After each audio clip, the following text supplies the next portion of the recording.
Ok. Tá. Quantas pessoas, how many people in the... Eu acho 4 on the video. Welcome to a century of light and dark 18th century historical fiction.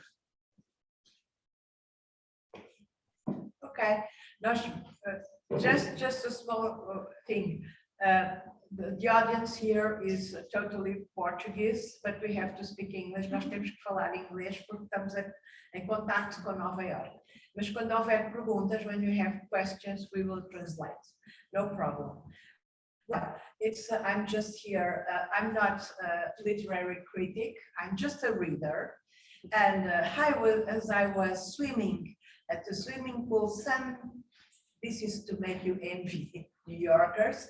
Just a few weeks ago, Julieta and I were swimming at Praia Grande, and she asked me, "Can you present these books?"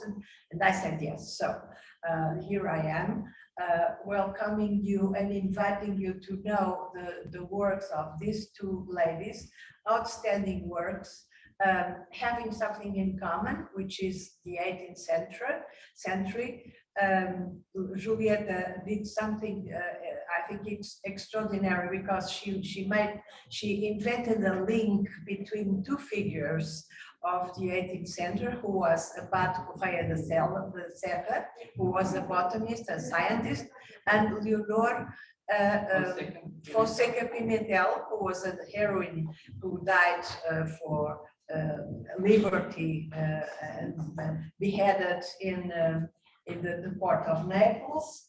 And so she created a link because she imagined that when they were youngsters, they would that they had been together at the court of Naples. So it is a novel in which you find two paths, two voices that are not together, but they are complementary. It's in terms of architecture, if you can say so, of narrative, I find it very, very interesting and original.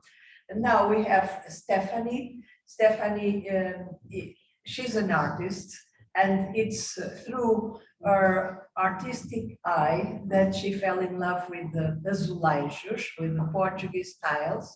And so she made up a novel, very extensive, that it's in Lisbon, in the midst of the 18th century. That means to say the time of the earthquake. And all this, the problems of the Inquisition, of creative liberty for artistic works for women was completely forbidden. It's very interesting, and I wrote something that now I want to read, and I just leave you to read to this. It's if I didn't know, if one would not know that she is an artist and a painter, it would guess, because the last sentence of the book, it's one of a character, Paulinha, says to the husband, even if they were through very difficult times, she would say, "Remember, the thrill of creative grace is the greater of gifts gratification." And only a painter could produce a sentence like this. So it was an enormous pleasure to read both of these books, and I have to thank you both, because that was really a great pleasure. So now, up to you, or to you, explain what you want to explain, or talk about your books, your motivations, the question that can be asked: why did you go there? Why did you choose these subjects? To both of you. Okay, would you like me to begin? Yes. Well, thank you very much. Silvia Chico she is an art historian and also an art critic, and of the first-rate caliber. And no, it's true. And very knowledgeable. We've had lunch together and talking about the arts and about Portuguese tile.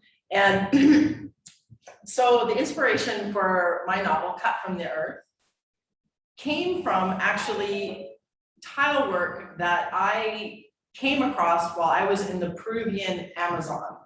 I had gone to Peru as a painter to research endangered and exotic plant species and solo, and I had ridden a transport boat as a solo woman, and I convinced the crew to allow me to pitch a tent on the deck since I was traveling alone and I wanted to keep an eye on my things. And it was a harrowing trip because at night they asked me not to get out of my tent because there was gunfire.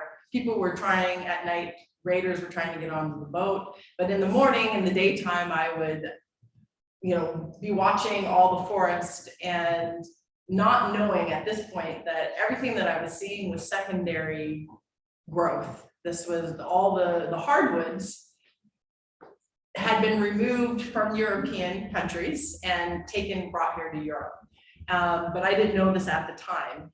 So I arrived in Iquitos in Peru, and Iquitos is a landlocked country. You can only arrive there by boat or by plane. There's no roads into this town. And since I was studying plants, I found a shaman who took me into the primary rainforest so I could get an experience of the primary rainforest, and which was very, very different than the secondary growth rainforest. And so when I came back from that trip, I was walking along the boardwalk and I started to look around and I started to notice all this tile work in the jungle. And I had lived in Europe and studied art in London and also in Italy and spent a summer here in Portugal. And so I was like, why is this tile work here? I mean, it was really arresting because it's something that you associate with the context of here in old world Europe. And so I went and had lunch by myself, and a large torrential rainfall fell, and it was like a little waterfall into this eatery where I was. And I just had this epiphany, this realization that all the hardwoods must have been taken out, extracted, brought here, made into beautiful Jakarta pews and churches, beautiful armoires, and just beautiful furniture and other decorations. And that tile must have been imported in to the jungle. It must have been the wood barons, these enterprising people that transported the tiles in. And so it was from this experience that Cut from the Earth was born, that this story was born, because I was so curious. It was just so odd. I was just like so arrested. It was like being in the middle of the jungle. And here are these gorgeous Portuguese tiles, and Spanish tiles. And so I just, as soon as I got back to the United States, I began investigating. And as I was studying, I came across the figura de convite, which is a cutout figure of like a nobleman or somebody welcoming somebody into your home, and they're like placed on the bottoms of stair landings, and so they're affixed onto the wall. And when I hadn't ever come across this in my art history studies, and so I was just completely riveted. And like thinking of the implications of this design and the fact that nobody knew about it, because it really, the figure de convite really opened up a very, very large new world of design for artistic creation and around the world. And I was just like, people have to know about this. Like, so I was just, and nobody knows that the Portuguese came up with this in the 18th century, in the first part of the 18th century. And so through studying, I discovered it was an artist called PMP, who goes by the monogram PMP. Still very famous today. You can see many of PMP's artworks are at the Museu de Azulejos, the National Tile Museum, and then also many other public places. And I just started imagining Yeah. Like, what was the story? Who was this artist? And Luisa, another art historian from the University of Lisbon, Luisa Arruda.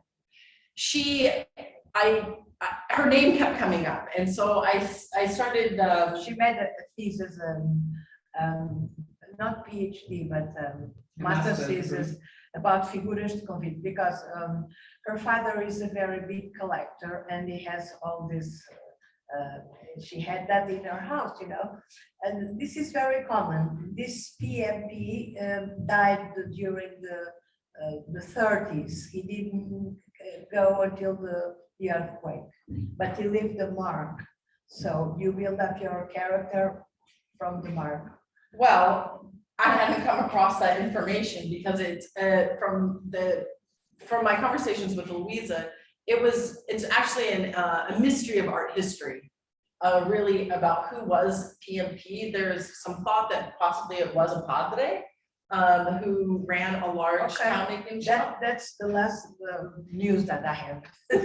Okay, well now Maybe it's not good, but maybe it's you're gonna have to go and check this out, but that's what she told me yesterday. oh, okay, so. You know what? It's a character. Who cares?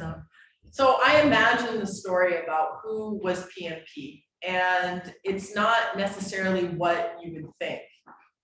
Because through research like visiting the Fábrica Santa Ana, which is a still working tile factory, that here in Lisbon. They've been open since 1741, producing tile works. Yeah. When I worked with people there researching, it became apparent to me that the name that's placed on a tile work of the factory or one person may not necessarily be really the person who's doing the work.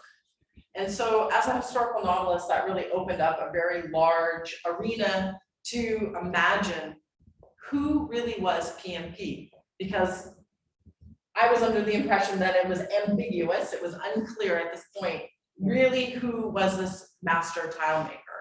And it's from there that the story evolved. It's a very good starting point.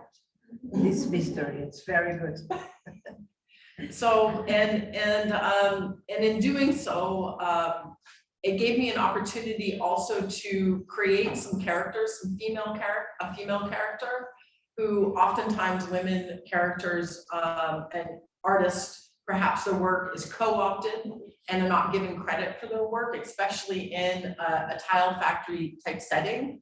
It will be the factory that gets the credit for it, but they may be a remarkable artist themselves in their execution of tile works. And so, and then in addition to that, while I was writing the story, it became also very clear that Africans and their descendants had to be participating in the creation of these tile works, because most of the tile factories were located in the Macambo, which is now Madeira. And so that is a little bit about how my inspiration for the story came. It was actually from this time in the Peruvian Amazon, and then from discovering the Figura de Convite, and then also the Great Lisbon earthquake, which was a major, for the 18th century, besides the French Revolution and the Enlightenment, it really was one of the most important events in all of Europe, and it affected everything. And again, lots of people outside of Lisbon, outside of Portugal, don't know about the Great Lisbon earthquake. Everybody knows about the French Revolution, but everybody should know about the Great Lisbon earthquake also, because it inspired Voltaire to write Candide. Yeah, and I mean, there's so much that it inspired, and so, but we'll get into that through the talk. So, okay, this is a very good introduction. Julieta, you want to talk about your motivation? I don't know if my story is as interesting or as bombastic as yours is, finding these styles, these Portuguese styles in the Amazon. But here we go. I lived most of my adult life abroad, I was only during the summer here in Portugal, so I was traveling back and forth, living mostly abroad. And one day I am in the city of Naples. It's Saturday morning, beautiful bright day, and I'm walking around the Spanish quarters. And what do I see? A dilapidated school that has a name. And the name of the school is ELEONORA Fonseca Pimentel.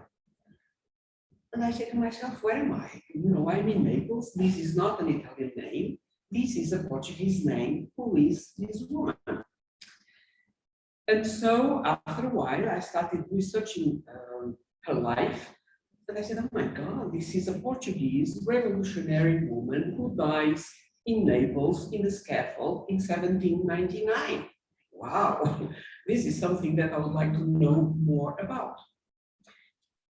Then I knew already that José Correia da Serra, the Abbé José Correia da Serra, had also been brought up in Naples with Eleonora. But while Eleonora is a poetess, and it is a librarian to the Queen of Naples and lives all of her life in the city, José Correia da Serra, after a while leaves. He spends his adolescence there. He is a pupil of very famous people like Genovese, for instance. And after a while, he decides to join the priesthood and leaves Naples and then goes to Rome, where he becomes a priest, then is in Portugal, and he is one of the founders of the Academy of Sciences of Lisbon. And from there, he goes to London, Paris, Philadelphia, and Washington, D.C. So these are two people that are brought up in the same city with such different lives. And I started studying his biography, and he arrives in America in something like 1812 or 1813. And this is what happens at that time. People arrive with letters of introduction. And one of the first people that he really wants to meet is Thomas Jefferson, who is at the time and had been in the past the president of the American Philosophical Society in Philadelphia. Thomas Jefferson, the man who was twice president of the United States, who was vice president of the United States, and ambassador to France, among other things that we will see a little bit later. He writes to Jefferson and says, Mr. Jefferson, I'm new here, I would love to meet you, I have letters of introduction, can I come and visit you in Monticello? And Jefferson is delighted. Says, oh, absolutely, please come. It takes a year for them to meet, but finally, Correia da Serra leaves Philadelphia and goes and visits Jefferson in Monticello. And an incredible friendship develops here. We have this former president of the United States with this Portuguese man who is a priest, a botanist, and a diplomat to be, and they have an incredible friendship that is very clear in all of the letters that they wrote throughout all these years. So the Abbé goes there, stays for a while because those trips were very difficult during that time. It takes a while to get to Monticello. And in the correspondence, their friendship is something that is indeed moving, because Jefferson is always saying, when are you coming back? The other says, you know, I don't know when I can come back. Oh, please come as soon as you can. I'm dying to see you again. So Jefferson is retired, lives in this plantation in Virginia near Charlottesville, and he has an incredible correspondence every day. He writes tons of letters a day. He receives tons of letters a day, but he misses the intellectual stimulation that other places give him, and that obviously Monticello is not providing. So he, Correia da Serra, brings Jefferson a letter of introduction from whom? From André Duin, who is the director of the Jardin des Plantes, which is the most famous botanical garden at the time. But he has many other letters of recommendation. But Duin is a very good friend of Jefferson. And it's very interesting what happens in the 18th century, because all these people are not only exchanging letters, but plants.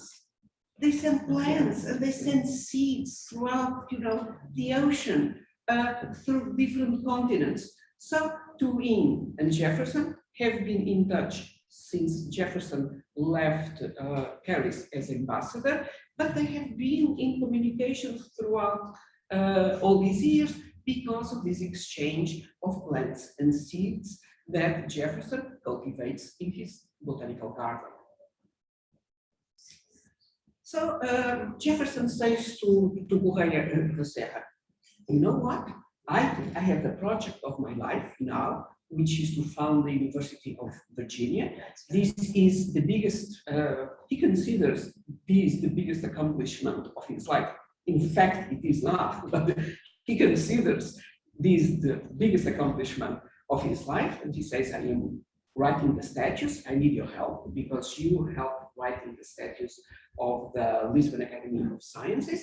I want you to be the professor of botany at the university. So please stay. Please stay.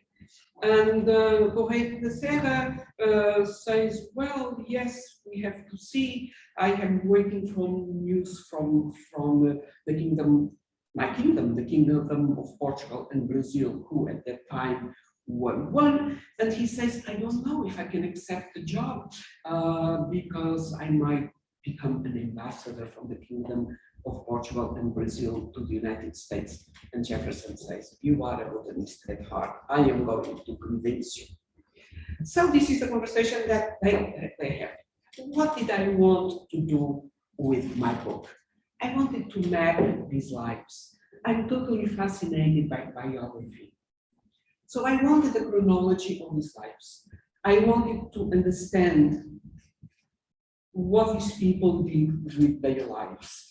And in order to do that, since Eleonora and Correia da Serra were brought up in Naples, and there is no evidence that they ever met, I made them have, I made them fall in love through the teachings that they had of Latin, because they both spoke Latin, and so all these languages were very much in demand in Naples at the time. Naples was one of the most developed centers in Europe, like Vienna was, and so they have these lessons, and they make them fall in love because they belong to the same social circle. Even if Eleonora is an aristocrat and Joseph is a commoner, they belong to the same circles. Jose's father had been a medical doctor. He couldn't practice in the kingdom of Naples, but he becomes a merchant. Then something very unfortunate happens because his wife dies and he becomes destitute because he cannot support himself with the loss of his wife. But then this is really the reason why Joseph becomes a priest, to help his father financially. But so basically what I'm interested in is in mapping these lives. Who are these people? And the way I devised to join these three lives, who are remarkable figures of Southern European Enlightenment, is to make the two Portuguese fall in love. Then historically, what happens is that Eleonora is sent to the scaffold in 1799 because she adheres to the ideals of the French Revolution when the French army arrives in the kingdom of Naples. And so when she is awaiting her fate, not knowing what is going to happen to her, I put her in prison writing a memoir. And my literary device is that when Correia da Serra is with Jefferson at Monticello, Jefferson collected hundreds of books on whatever topics, and some of them were on revolution. So I make him have Eleonora's diary in his library that Correia da Serra finds, and then says, oh, I knew this woman in Naples in my youth. So this is how I map his lives. That's a very clear explanation of both of you. Well, maybe now the audience would like to have some questions for you. Perguntas às escritoras. Perguntas sempre podem ser feitas em português, ou então nós continuamos e depois as perguntas vêm no fim. I would like to just give a little bit of a story synopsis real quick before we move on. Good. So my book's Cut from the Earth. Really, it's a story about tile making at the time of the Great Lisbon earthquake and what was lost, what was Portugal, what was Lisbon at this time, because it was, from my research, she was the queen of Europe. I mean, and the wealth and the arts, where there's extreme wealth, arts flourish. And so it's really looking at Lisbon and at Portugal before the Great Lisbon earthquake, and then going through the Great Lisbon earthquake, what happened, putting flesh and blood and bones and emotion into such a great catastrophe. And then the resilience of the people that were here that rose up from the ashes of the destruction. I mean, it truly is remarkable. And so that's just a little synopsis. Portuguese tile, the Great Lisbon earthquake, and the great endurance of people. And I would compare it to kind of what's happened here with COVID. That people have come together in this nation and worked together to become, everyone vaccinated. It's one of the most vaccinated countries in the world. And I feel like that character today, you could see the character after the Great Lisbon earthquake. That's very nice. Yeah, that's the continuity of history, history in present day. Our admiral is maybe a descendant of Marquês de Pombal. I think one of the things that's so good about Stephanie's book is the descriptions that she has of Lisbon and the Lisbon earthquake. This is extremely well done. Yes, the setting of your book is extremely well done. And from a perspective too, they're like voices that we haven't heard, the African voice, the descendants of voices, and also women's voices, because oftentimes lots of the historical records are from men. And so we don't have that voice, but we need that voice. We need to hear it. What were the struggles? What were the passions? What were the fear, the Inquisition? It's genius how an American girl, she was a girl when she wrote that, could sense that, like she would know Portugal from always. I think I must have been a Portuguese in another lifetime.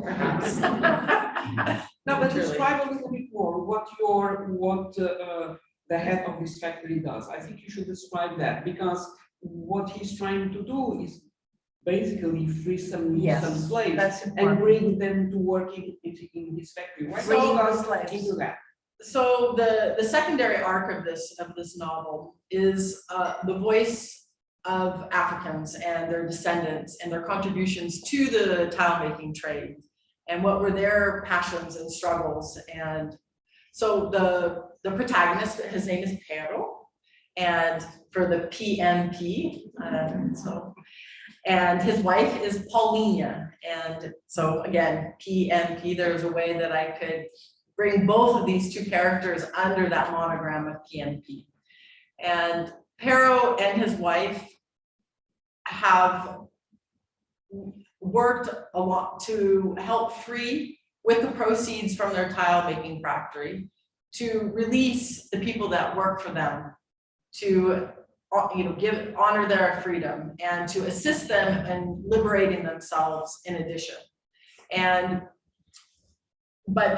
so what was interesting when I was researching was coming across at this time, this is really fascinating for me, was the conversation around emancipation was already happening here.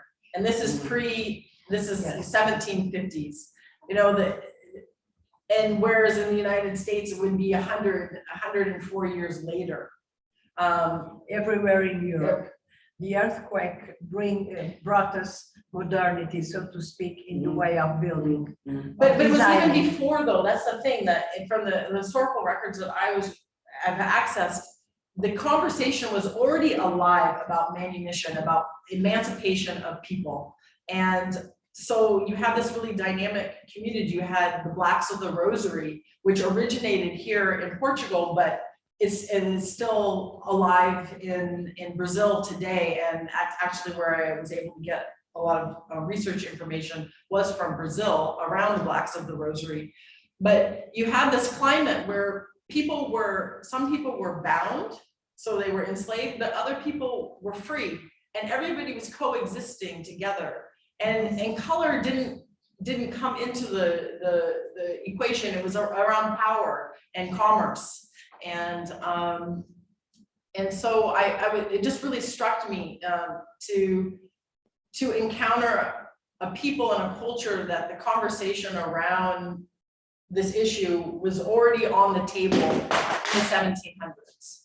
And so, Yeah. And it's very interesting because Stephanie's plot is basically the understanding why this guy who is the owner of this factory is so interested in helping these people who are slaves, who are in bondage. And the plot is what he does and what his wife does in order to achieve this goal. So it's and also the Pero, his ethnicity, he's Portuguese, but what is Portuguese? It embraces a lot of different cultures and a lot of history.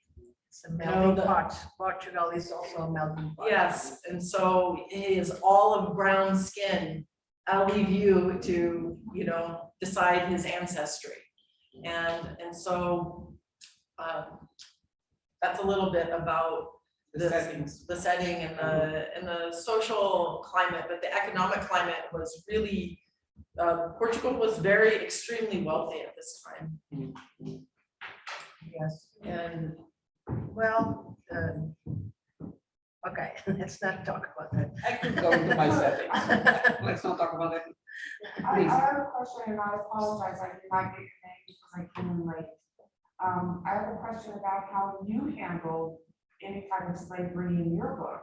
Monticello is, I just visited this summer, it's steeped with, you can't deny the slavery, or that Monticello was built on the bones of other people.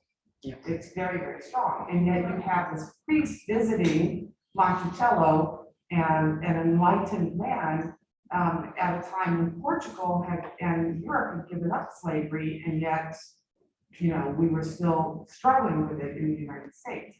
So did you address it in your book? Of course, it is impossible to leave that issue out because, okay, so let's go into my setting. well, and it's irresponsible actually in today's Not to world mention to it. not. Absolutely. It's something that even Americans are not leaving out. It's, the Americans are discussing this, and this is a big, big issue. So let's go into the setting of Monticello, and I will describe that.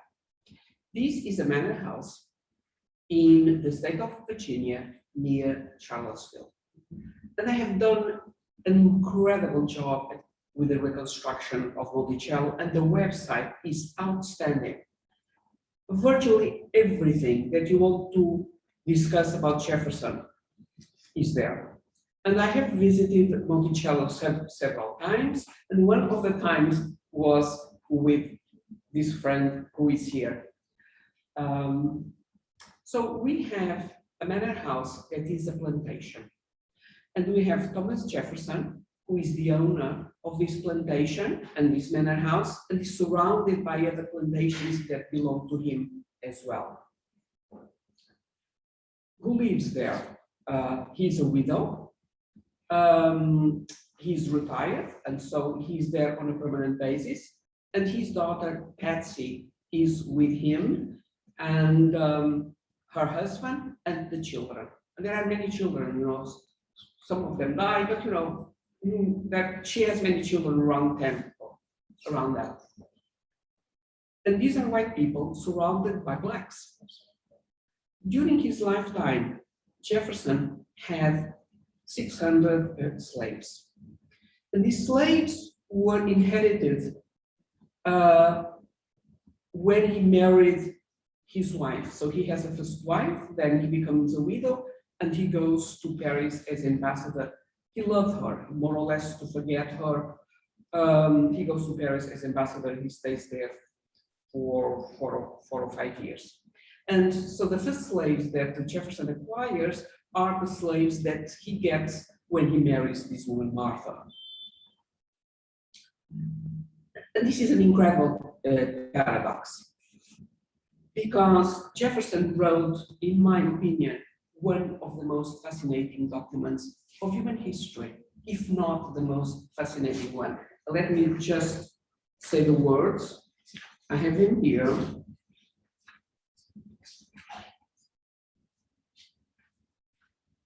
We hold these truths to be self-evident, that all men are created equal, that they are endowed by the Creator with certain rights, that among those are life, liberty, and the pursuit of happiness. So this man wrote this, which I consider an extraordinary document at that time, and he has, during his life, 600 people in bondage who are surrounding him. And when he wrote the Notes on the State of Virginia, which he wrote early in his career, he is basically saying, this is a horrible thing. This is an institution that happens in Virginia, and this is a horrible thing. But as time goes on, he stops saying this. And you know, people have different interpretations. And my interpretation is that Jefferson loved to live in luxury, which he did. He didn't see the paradox. He didn't see somehow the contradiction of his life. And basically, a few years after the Notes on the State of Virginia, which is one of his famous books, he says, well, the next generations will have to take care of this. We really cannot do anything. And, you know, at least we could think that these plantations were profitable under an economical viewpoint, but they were not. So everybody is losing. The masses are losing. The people in bondage are losing as well. And, you know, these are people who work the whole week except on Sunday. They get allowed to have their little plots where they cook their own, where they plant their own vegetables, but they work from morning to evening, 10, 12 hours. What happens when Correia de Serra gets there? And I mentioned this in the book in many different ways. He says, well, I am, you know, a guest of this man. I'm a guest of this famous man. I can't address this the first time I am here, but I will have to address this at some point. And as my novel proceeds, he does address the issue with Jefferson. And as I was explaining, what happens is Correia de Serra becomes more and more conservative. And at the end, he basically says, well, Jefferson is humane with his slaves. Well, I'm learning a lesson. You can be a master and then you can be a humane master. So it's very interesting because when we think of Correia de Serra, who is a Jacobin at the beginning of his life, when you see it at the Academy of Sciences, we could never expect a Jacobin to say something like this. And actually, ELEONORA is against slavery, and she says that in one of her texts. Whereas, you know, he's accommodating, he's having a great time, Jefferson is a great host, yes, all these people are in bondage, but he treats them with humanity, which in fact is not so much true, because if the slaves of Jefferson left the plantation, he would bring them back and beat them as an example to the people. Then there is another very interesting detail here. And that detail is what happens between Jefferson and Sally Hemings. So Jefferson becomes a widow. And what happens is that Sally Hemings brings a second daughter that Jefferson has to Paris to be with him and the first daughter that is already there. And Jefferson brings Sally Hemings' half-brother in order to train him to be a cook. And this, this is the talk of the town in Paris. This guy, Jefferson is coming with a slave. What's going on here? So Jefferson is a very interesting figure. He is very sociable. Everybody is talking about this in the back of him. No one is able to address him openly about this issue. Then what happens? He misses his daughter. He lost another daughter during the time he is in Paris as ambassador, and he wants the remaining daughter, who is in the United States, to come to Paris to be with him and the oldest daughter. Whom does she travel with? With Sally Hemings, who is a slave in the plantation. They cross the Atlantic Ocean, arrive in London, and then from London they go to Paris. And at that time, Jefferson is very interested in this painter called Maria Causeway, who is a married woman, but he has this incredible little booklet to her about this question of the heart and the mind, and which one should be more important in terms of relationships between two human beings. Is the mind more important? Is the heart more important? But he's very much in love with this woman. And Sally Hemings gets there, and suddenly everything changes. By the way, Sally Hemings is very much the age of the oldest daughter. So she's an adolescent, 16 or 17 years old at the most. And it seems that an affair starts there. And it seems that Sally Hemings, when she arrives in America, was pregnant with the first child by Jefferson, and the child dies. So here is this man who has a mistress who is his slave, and he fathers, through the course of their life together, which is something like 40 years, he fathers several children to her. And this is only discovered recently by the DNA that is done on the descendants. So this is something that no one for a while wanted to talk about in America, because Jefferson was in such pedestal. And suddenly there is this, actually this started with a novel. This woman that started looking at Monticello and started looking at what was going on. And it is a novel that first unveils this possibility. It's not a book of research, it's a novel, which I find fascinating. So during the course of his life, they have several children together. It's not clear, but one or two die. And so there remain 4 children.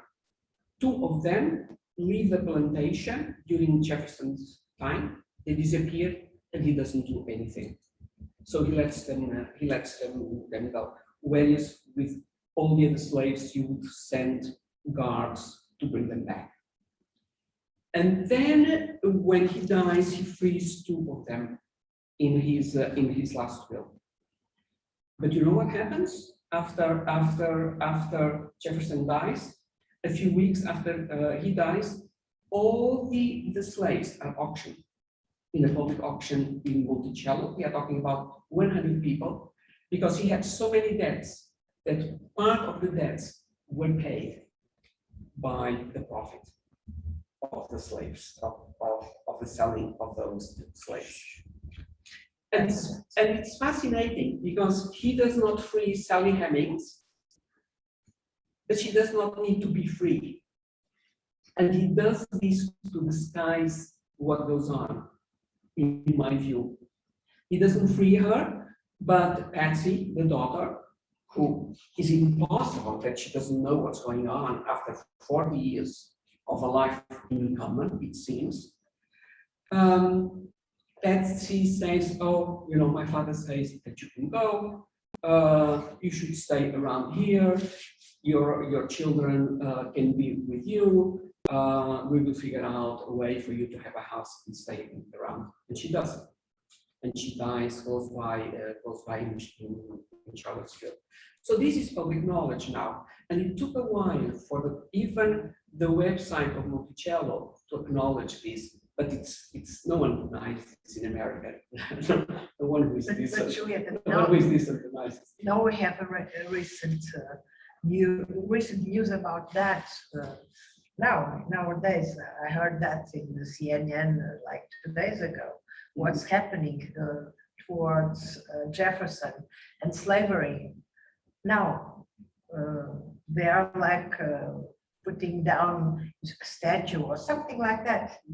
They are accusing him now, 2 days ago, because of slavery. Did you know that? I just heard that in the news. So, but this movement against Jefferson has been going on for a while. It did not start yesterday, but it started with the disclosure that indeed he had fathered his children. And so we have an And the mother was an adolescent. That he was a pedophile, called a pedophile. Well, when they were in Paris, she was very young. She was 14, 15. We know that women conceived earlier at that time because their lifespan was much shorter than it is now. But this is a huge controversy. And America acknowledges it, and Monticello acknowledges it now. And so this guy who has this incredible document that wants to free humanity has children who are in bondage. So he doesn't acknowledge it publicly during his lifetime. So in both our novels, we're attempting to look at these things of the past so we can learn from them and go forward. But acknowledging what did happen, and it's important to do so. And when in my case, when I set out to write the book, I didn't know that I was going to write these voices of the African descent.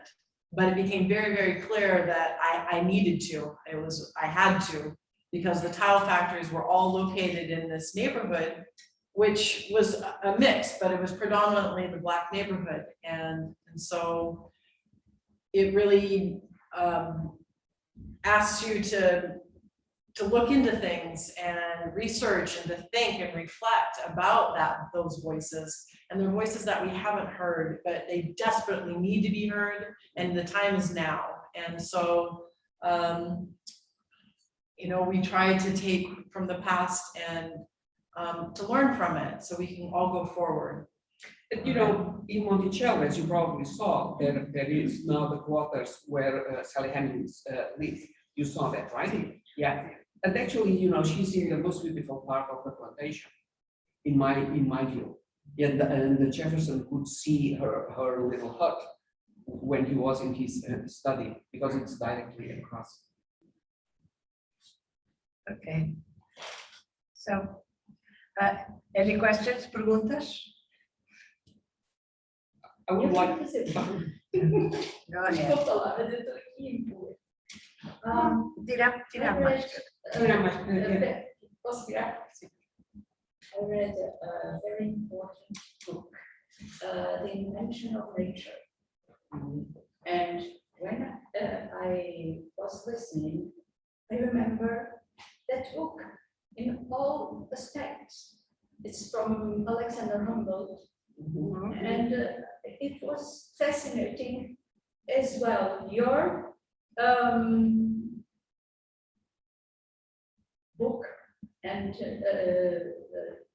your coming through, and Jefferson, because I think he was a very important figure also with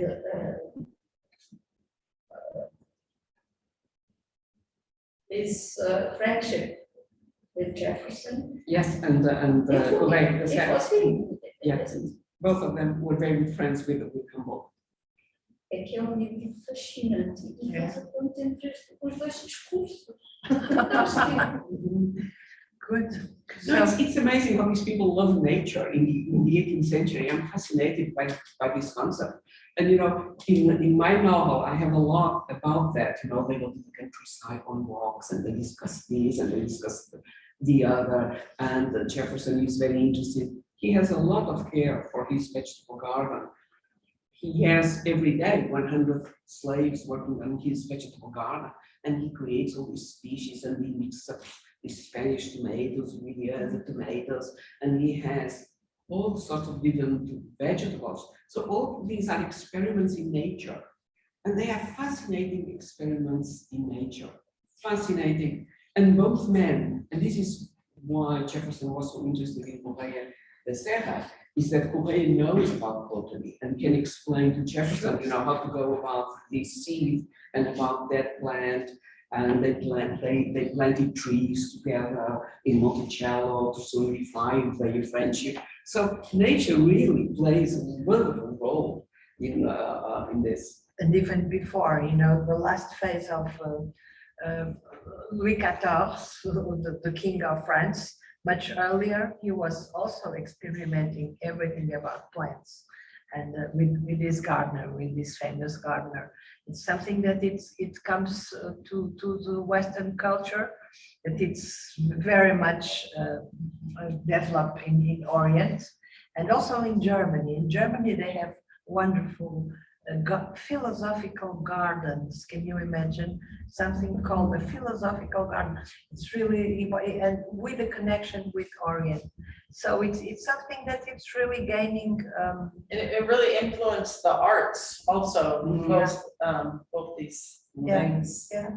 So, these and the Enlightenment, I mean, that's another commonality between our novels is when the Great Lisbon earthquake happened, the ideas of the Enlightenment were already flourishing, they were already blossoming, and yet the Iberian Peninsula as a whole was still very steeped in Catholicism, and the Inquisition had a very strong hold here. And when the earthquake happened on All Saints Day, November 1st, 1755, we're past All Saints Day now, so we can talk about this.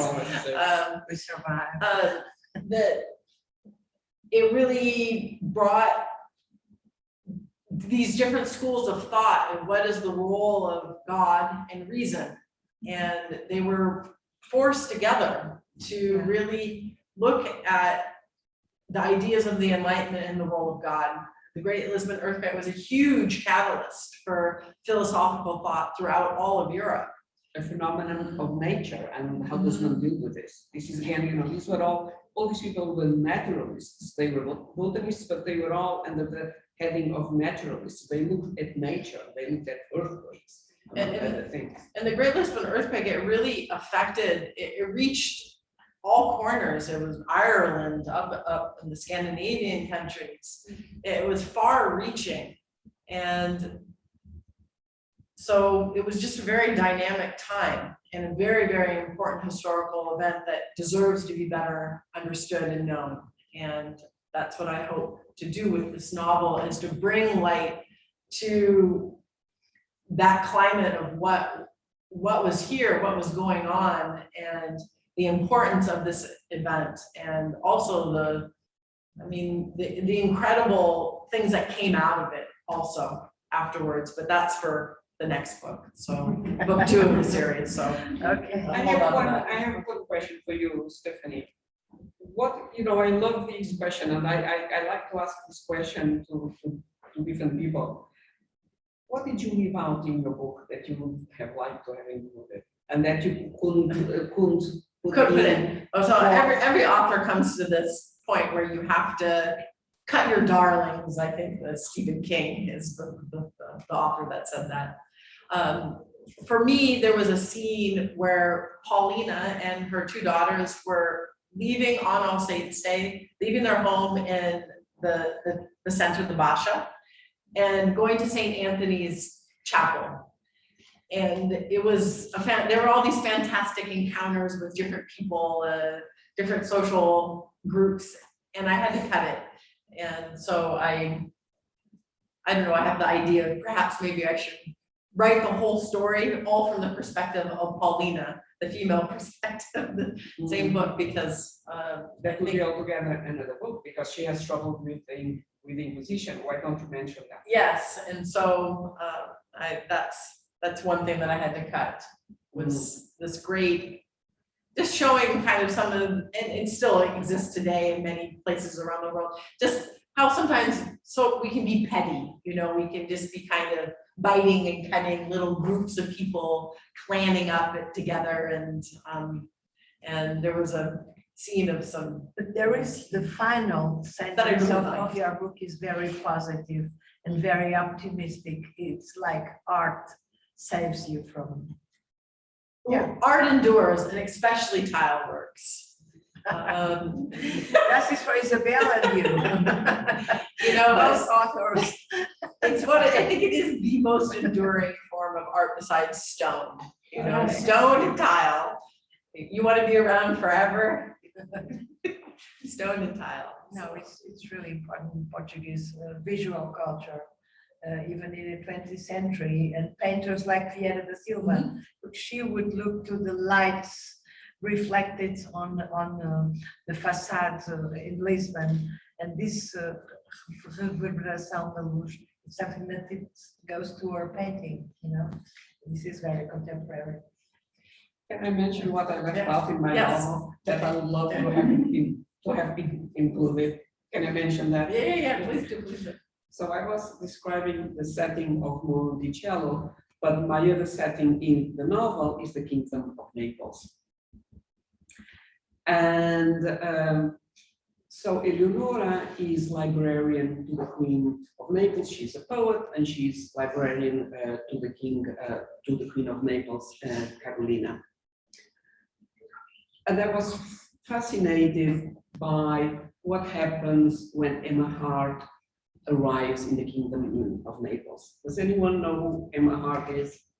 Oh, Emma Hart is this prostitute in London who is the mistress of Charles Greville, and he is the nephew of the ambassador from Britain to the Kingdom of Naples. And one day, this envoys Lord Hamilton, and one day he's in London and he meets his nephew and the mistress, Emma Hart. And Lord Hamilton becomes a widow, and he says, well, I don't have heirs, so what am I going to do with my money? I might as well leave it in my last will to my nephew, Greville. And Greville is very thankful, he's delighted that he's going to have all the money that the uncle has. And he says, well, why don't I send Emma to you now? I need to find a wife, I need to have a life, I need to have a different outlook on life. Why don't I send Emma to you? And Lord Hamilton says, yeah, why not? Do that. So Emma Hart travels from London to Naples with her mother, and she arrives there and she stays at the residence of the ambassador in Accesso. And Emma doesn't understand what's going on. Emma writes these incredible letters to Charles Greville and says, it's very nice to be here, but I miss you. When I'm coming back, I would like to go back as soon as possible. Your uncle is very nice, but I have been here for 6 months and I would like to go back. And he says, well, I'm sorry, my dear, but there is no return ticket. I'm going to get married to this lady, whatever, and you are stuck there with my uncle in Naples, and make the most out of it. And Emma is a very smart woman. And Emma says, well, why not? After all, it's not such a bad life compared to what I had before. And so Lord Hamilton starts bringing her to the royal palace to be with Queen Carolina and King Ferdinando. And this is totally against protocol because, during those times, and even now, you don't bring your mistress to a diplomatic reception. but he starts bringing her, and suddenly Queen Carolina enjoys very much the company of Emma Hart. She's smart, she's young, she's beautiful, she brings news from what's going on in England, and they become very good friends and very close friends. And so time goes on, they are very close at one point, and the ambassador does marry Emma Hart. Now she's Lady Hamilton, she has a position in society. And what happens in 1798? Who arrives in Naples? Lord Nelson, who is a naval hero, who has won the Battle of the Nile in Abu Ghraib in Egypt, and he is wounded, and Carolina calls him Il nostro liberatore, because Queen Carolina always wanted the help of the British against the French, and he's providing that. And so he liberated the Eastern Mediterranean from the French. And so he arrives there and he's wounded. And where does he go to? To Villa Sesto, the residence of the ambassador, to be taken care by whom? Lady Hamilton. But this is in the book though, but No, this is reality. This is not. I know, but what was the part where that didn't make it in? This part, and I would love to have discussed this. I would have written this book if it was not written already hundreds of times. This story has been written hundreds of times, and I would love to have written it. Because this is the book and the lover with Susan Sontag. Absolutely. And so they have this incredible love affair. They write this incredible letters.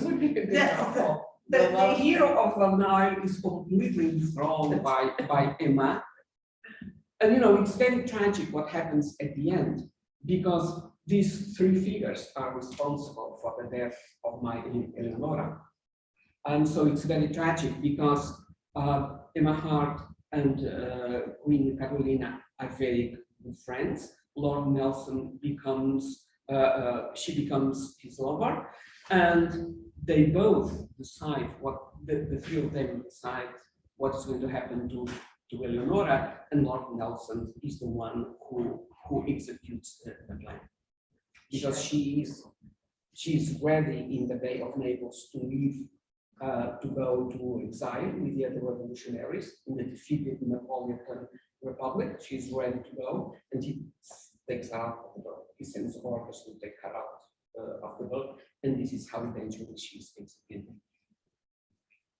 So I would love to have put this in. I would love to have put this in. I'm waiting for the next book. It has been done. It has been done. Put it on in your books. So when we go to London, we have to throw something in Lord Nelson's comment. Yeah, no, he was a war criminal. Basically, Nelson was a war criminal. There is no doubt about that. I was going to make a comment about it, but then I was reading the novel. See, coming from a British background, Lord Nelson is always the hero. And my friends in England, some of them have inherited some of these very elegant flimsy chairs that have been painted. They used to be gilded and they were painted black at the time that Lord Nelson died, because the whole nation went to mourning. And Absolutely. he certainly is not painted as a hero. And so that is something that really captured the attention, because now we are looking at him from another point of view, obviously, because they're looking at him from the point of view of Leonora. Yeah. I was going to add something else that I found very, very interesting. I very much enjoy looking at the structure of books and how spaces and events and the atmosphere of the places created. And most of the book is taken with your main characters. So you've got three main characters that we have been talking about. And you've got the other minor characters. And it seems to me that the atmosphere in Naples is created through other minor characters that sometimes don't even have a name. They are part of the crowds, of the buses in the streets. And I was wondering whether you'd like to say a few words About minor characters. You well, I will go on, and then Stephanie will go on about the minor characters as well. Sure. So I invented this. I love minor characters in a novel because one feels very responsible for the major characters, and in the case of biography, you have to be faithful, to what you know, and there is not a lot of room, unfortunately. And so minor characters, I found them wonderful. Stephanie, I wonder how you feel about them, because they are like stepping stones. You can do with them whatever you want. You can place them here, you can place them there, and they connect the dots. So I enjoyed my minor characters very, very much. And there is one that probably particularly I like, which is his sister, who is of Portuguese descent. Naples at that time has a huge Portuguese population and a huge Spanish population, because Ferdinand's father is King of Spain. So the connections are very clear between Iberia and the Kingdom of Naples.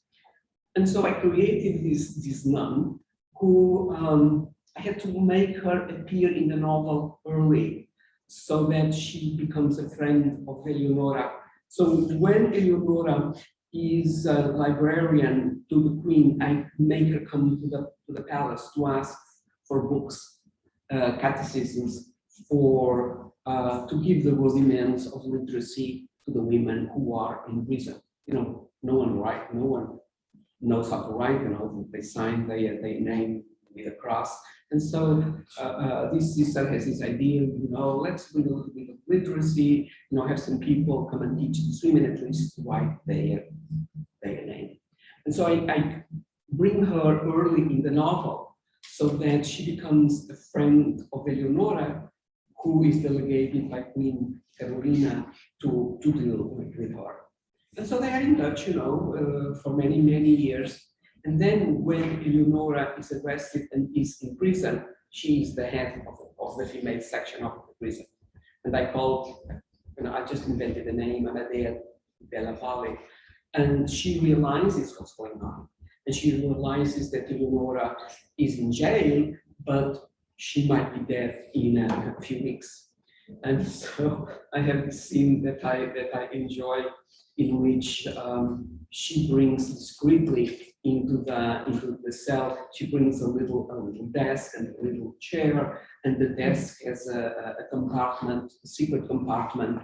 And she says, Eleonora, here is parchment paper, and here is ink, and here is a quill pen. If you want to write, and hide it, and I will know where your writings are. She's a great character. Yeah. She is. She's a great character.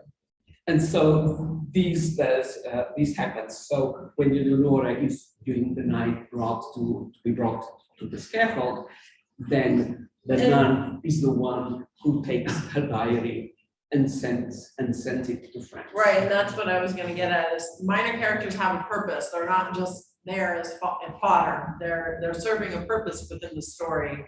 And so mention some of your characters.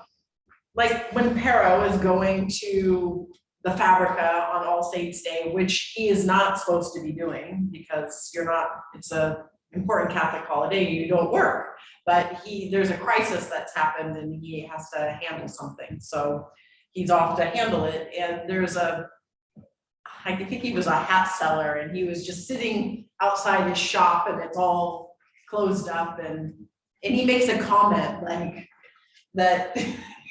Makes a comment like about not working on a holiday, and Pero has to agree, and so he's forced into the situation to lie because he's going to do it, and so it just creates tension in the story by doing so. And if that was so strict with Catholics working in holidays, with Jews I know it's very strict, but with Catholics at the time, they could not work on holidays or Sundays. It was such a big sin. Yeah, well, and so if you're doing it and you're a priest yourself, that's it's kind of a big deal. Okay, but we are always learning with your researchers, both of you.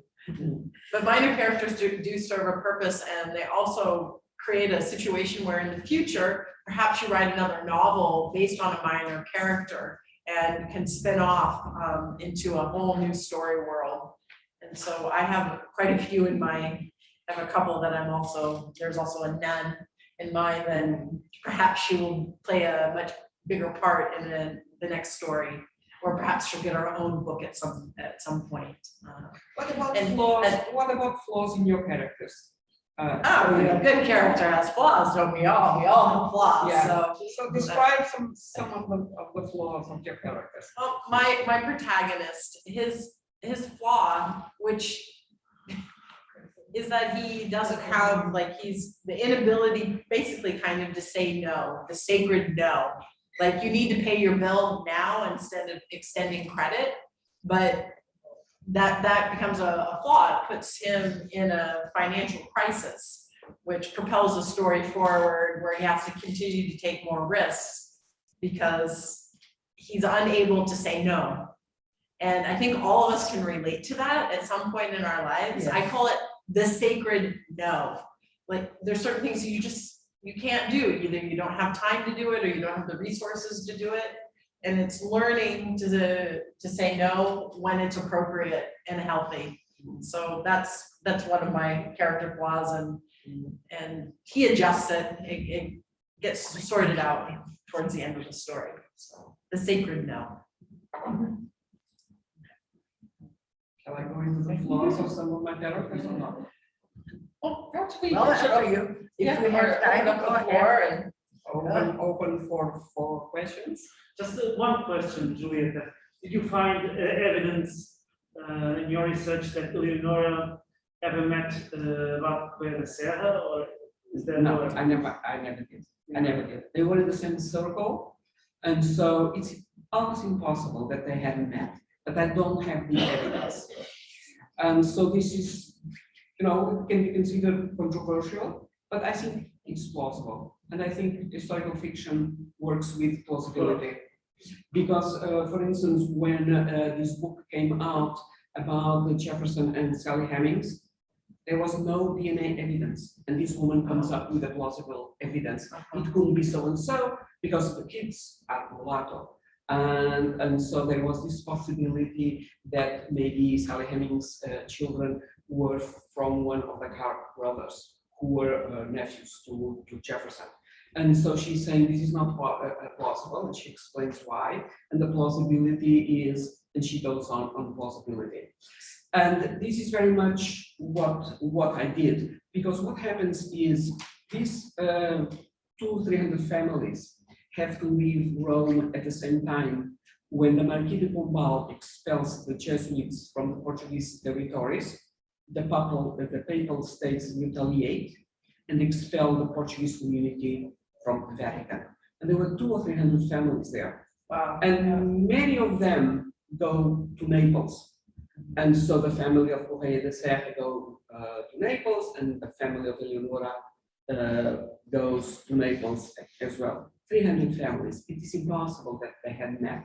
And there was a very short period of time in which they could leave. And the period of time was, 3 months, 4 months. It was very short. And so it's impossible that they had met. And so the plausibility that I decided to use was, these are in the same circles. Let's them have lessons with the same famous man or teacher. And this is how I made them go to these lessons of Latin, so that they know each other, and then they develop this friendship. Because what I was interested in doing was basically show what happens to the abbé, because what happens to the abbé and how is it possible that he becomes so conservative? Because he very much loved the founding fathers. He praises Jefferson ad infinitum, Monroe. He loved the founding fathers, Madison as well. And what happens? At this time, he's serving Dom João VI, who is in Brazil, the site of the Portuguese nation is in Rio de Janeiro. And so he believes that this is a dream that is possible. And he is planning to go to Rio de Janeiro one day, but he becomes ambassador to the United States. And so Dom João VI makes him the ambassador, and so he completely reverses all his previous views. Now it's okay for a kingdom to have a territory, and they have moved there, and therefore this is legitimate. And Jefferson and the Correia da Serra have this incredible theory of the American system, in which they try to divide the Atlantic into spheres of influence. So, United States of America, as it is called already then, will have control of the North Atlantic, and Brazil will have control of the South Atlantic. So all his ideals of liberation, of liberty, equality, fraternity are gone because he basically wants the Portuguese government to continue ruling Brazil. Plain and simple. This is what he wants. Okay. More questions? Mais perguntas? Podem ser feitas em português? Se não,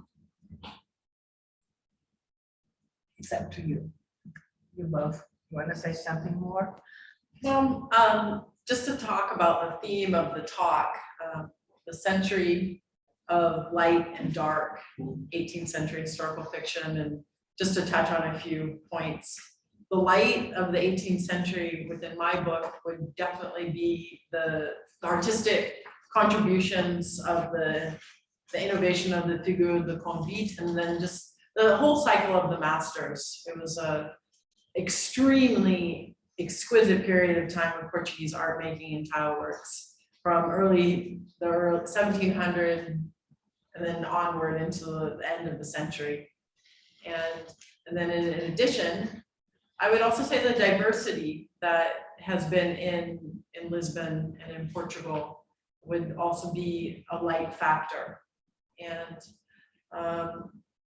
also, just let me see here, I have some notes here. Those are the two things that really stand out to me. And the affluence also, and the arts in all fields of all craft making. Okay, that went on and on in the 19th century, and now it's pretty much alive in modern architecture today, even in buildings. Many are restored, and other ones are not restored, but using tiles like in the 19th century. So this is a Portuguese Arab characteristic. It comes from a long, the root is very, very far away from us. After the earthquake, the tiles would be in blue and white. Before, they would have a Spanish influence. There would be yellow, three types, and brown. But it's the same thing that after that they had to build in big mass, in big, so it's more Oblivions. more azul e branco. Azulejo azul e branco depois do terremoto. Antes do terremoto havia muita influência espanhola e árabe, e eram coisas riquíssimas que se vêem, por exemplo, no Palácio de Sintra, né? Os azulejos da corda seca e essas coisas. Well, just to think about who were the people also that were making the tiles, because there were so many in production. There was a lot of people, a lot of crafts makers, not craftsmen, makers, craft makers, be inclusive in that. And then the dark, to address the dark, the Great Lisbon earthquake, hands down, would be the dark of the century. I mean, there was about an 8.9 to 9 point on the Richter scale by modern terms earthquake. I mean, it's massive. And the life that was lost, perhaps if they don't have the numbers, but around maybe 60,000. Well, it was a tragedy like here in Chiado in 25th of August in 1988, a big fire. This building it's still there, but many others, some others were destroyed. And Chiad was dying. It was really dying. I used to teach in the fine arts school, and I would end my classes at 8 o'clock. And if I go to Chiad, Chiad was empty, no life at all. And then suddenly that big tragedy, happily nobody died there, but many things were lost. And then we had the work of a very big architect, Cesar Vieira, that made the plan. And now you see how Chiad is. It's Thriving. too many. So it's something that sometimes some people say that nature does that to itself, to trees. They do that to themselves. When they are old, they put fire on themselves. So it's a comparison a little bit exaggerated, but the fact is that after a catastrophe, you had a fantastic city rebuilt in absolutely modern terms. Yeah, like, Avant-garde in comparing to the other cities in Europe. I don't say the same with Chiado, it's not that big thing, but anyway, it's alive and kicking now. yeah, so the dark was the Great Lisbon earthquake and the tsunami waves that followed, and then the mass fire, because when the earthquake struck, there were many hearths and candles alight, and the city then went up in flames afterwards, and all the displaced people.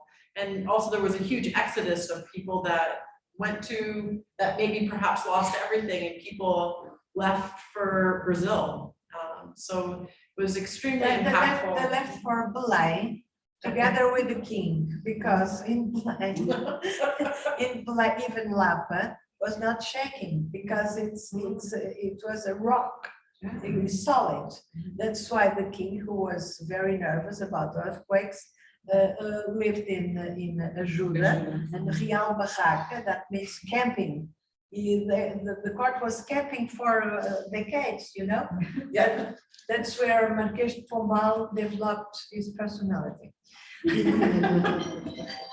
So, okay. So I don't know if I will mention my dark side, because I already mentioned. your dark side. Oh my Include God. our talk here. In my Light and novel, dark. I will mention the dark side in my novel, because I already mentioned the light side, is this conversation between Thomas Jefferson and Correia da Serra, which I found totally fascinating, around nature and the whole idea of the enlightenment of reason.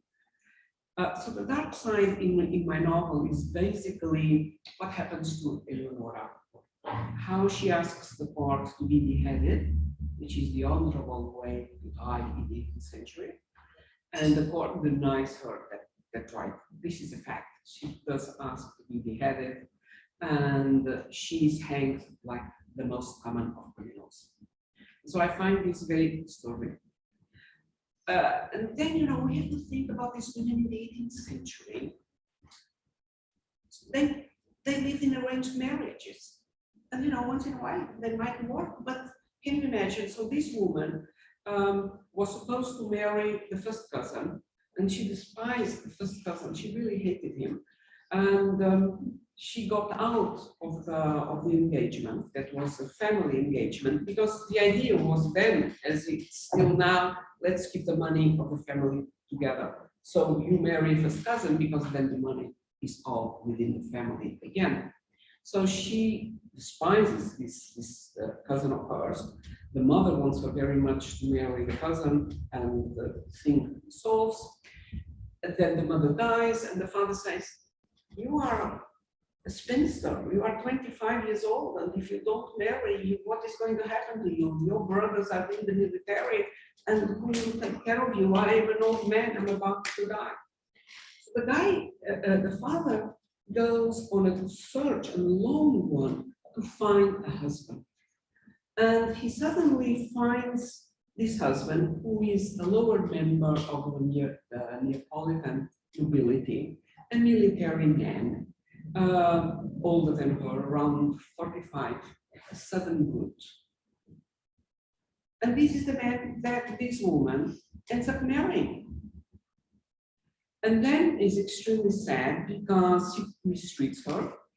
And they have a child that dies in infancy, 8 or 9 months old. This man takes the dowry. These women buried the dowry so that the husbands will take care of them. The husband takes the dowry. And I always think, would she have become a revolutionary had she had a happy married life? And she didn't protect herself. This is a woman who was unable to protect herself. This bothers me somehow. And there is a beautiful phrase that she has. The court case is public knowledge that of the separation between her and her husband. This is, is in the public domain. And it has, more than 100 pages. It's a huge document. One says one thing, one says the other. And she has this phrase that I find really moving. She says, "Here we are. I have always searched for a love that forever escaped me." This is a woman who in the end has nothing. She has no money, but she basically has love. And so I find this very moving, and I wish she had had the means to know how to protect herself, because she didn't need to die in the scaffold in a foreign land as a criminal alone. So I find this very, very sad. Very Oh, on that happy note. Any questions? Okay. Can we buy the book? Yes, yes. Okay, so let's all try to be happy.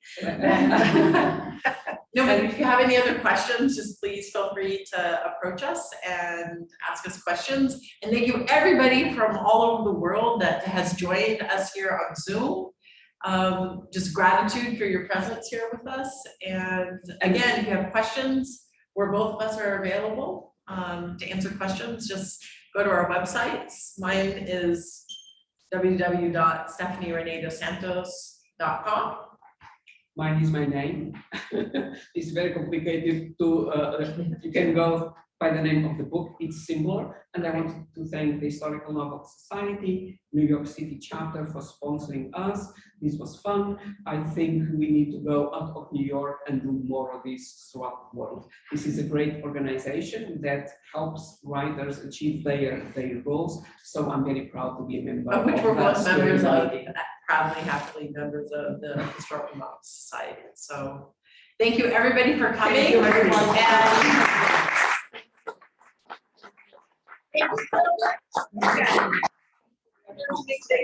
Thank you so much You for being are here. very welcome. Okay.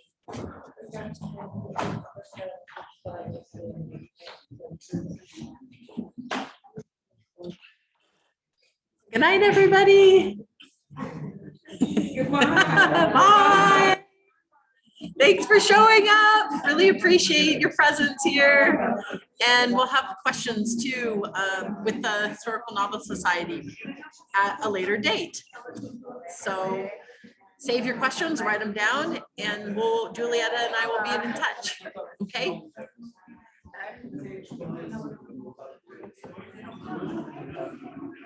Thank you, everyone from the Historical Novel Society.